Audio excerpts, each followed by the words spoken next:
సుదీర్ఘ విరామం తర్వాత చాలా నెలల తర్వాత బీఆర్ఎస్ అధినేత కేసీఆర్ తెలంగాణ భవన్కు రాబోతున్నారు. ఈ మధ్యాహ్నం 2 గంటలకు పార్టీ విస్తృత స్థాయి సమావేశాన్ని ఘనంగా ఏర్పాటు చేయబోతోంది.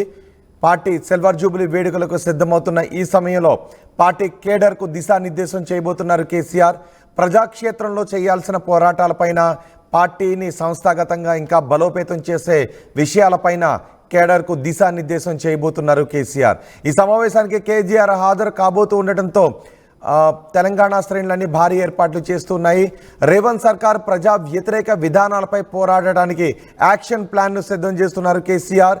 పార్టీని సంస్థాగతంగా బలోపేతం చేయడం పైన ఎమ్మెల్యేలు, ఎంపీలు, ఎమ్మెల్సీలకు కేసీఆర్ ఇప్పుడు దిశానిర్దేశం చేయబోతున్నారు. అలాగే బీఆర్ఎస్ సిల్వర్ జూబ్లీ వేడుకలకు సిద్ధమవుతున్న సమయంలో ఆ వేడుకలను ఘనంగా నిర్వహించడానికి కూడా కేసీఆర్ దిశానిర్దేశం చేయబోతున్నారు. మొత్తానికి భారీగా ఈ సమావేశాన్ని ఏర్పాటు చేస్తున్నట్టుగా తెలుస్తోంది.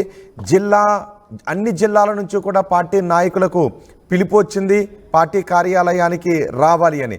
సుదీర్ఘ విరామం తర్వాత, చాలా కాలం తర్వాత కేసీఆర్ తెలంగాణ భవన్కు వస్తూ ఉండటంతో కేసీఆర్ ఇక ప్రజాక్షేత్రంలో పోరాటం చేయటానికి కేడర్కు దిశానిర్దేశం చేయబోతున్నారు.